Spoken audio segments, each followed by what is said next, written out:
हा एक भावनाप्रधान असा लेख मी लिहिलेला आहे, भावूक लेख.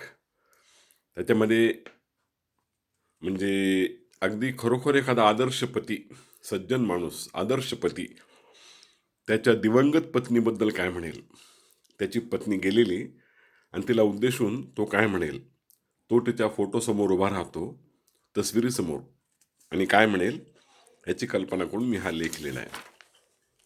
तो म्हणतो आपल्या दिवंगत पत्नीला तिच्या फोटोसमोर उभा राहून, प्रिये, तू गेलीस हे खरं वाटतच नाही. या घरातील प्रत्येक वस्तूमध्ये मला तुझे अस्तित्व जाणवते. लग्नापूर्वी आपण एकमेकांना पाहिलेही नव्हते. आपण कधी एकमेकांच्या समोरूनही गेलेले नसूत.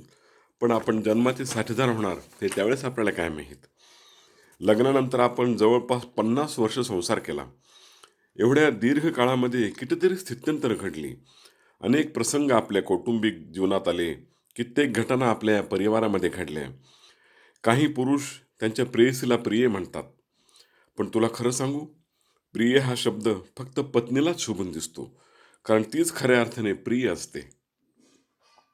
तू माझी केवळ पत्नीच नव्हतीस, तर माझ्या सुखदुःखांची सोबतीण होतीस. माझा खरा आधार होतीस. या घराची तू स्वामिनी होतीस. तू असताना हेच घर किती जिवंत आणि चैतन्यमय वाटत होतं.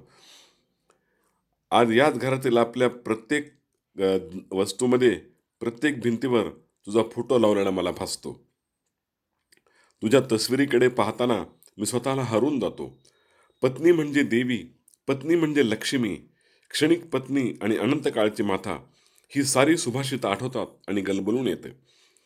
आज आपली मुलं मोठी झाली, त्यांना मुलं झाली, पण प्रिये, मी मात्र पोरका झालो. माझा संबंध जीवन पुष्प तू सावरून धरलंस.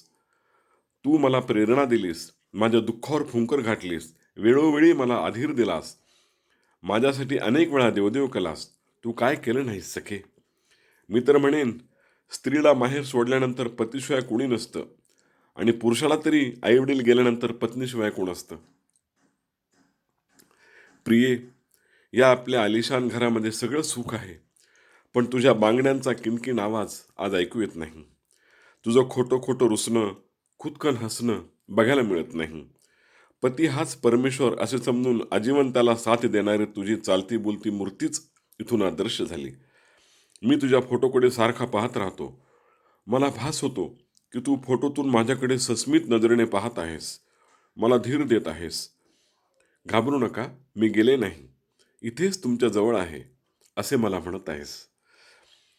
प्रिये, हा भासच मला संजीवनी देतो, चालना देतो. खरं तर प्रत्येक यशस्वी पुरुषामागे एक स्त्री असते असं म्हणतात. ते काही खोटं नाही. मी जो कोणी बनलो तो केवळ तुझ्या त्यागामुळे, प्रेमामुळे.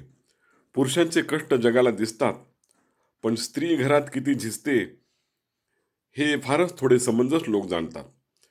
मला जर देव कधी भेटला तर मी देवाला एवढंच म्हणेन, जन्मोजन्मी मला हीच पत्नी मिळू दे, दुसरे काही नको, तीच माझं सर्वस्व आहे. प्रिये, आज माझ्या या सर्व भावना आणि डोळ्यातून यायलेले अश्रू बघायला तू नाहीस, याचं मला कितीतरी दुःख होतं. माणूस गेल्यानंतर त्याचा आत्मा वर जातो आणि तिथे अनेक ओळखीचे आत्मे भेटतात, असे मी कुठेतरी वाचलेले आहे. जर ते खरे असेल तर हा देह सोडून मी जेव्हा मुक्त होईल, तेव्हा सर्वप्रथम मी तुझाच शोध घेईन. मला दुसरं काही नको. या अंतःकरणामध्ये तुझ्याशिवाय दुसऱ्या कोणाही स्त्रीला प्रवेश नाही. माझ्या भावना फक्त तुलाच ओळखू येतात. एका पतीचे अंतःकरण पत्नीशिवाय कोणाला कळणार प्रिये, कोणाला कळणार. फक्त तुझाच.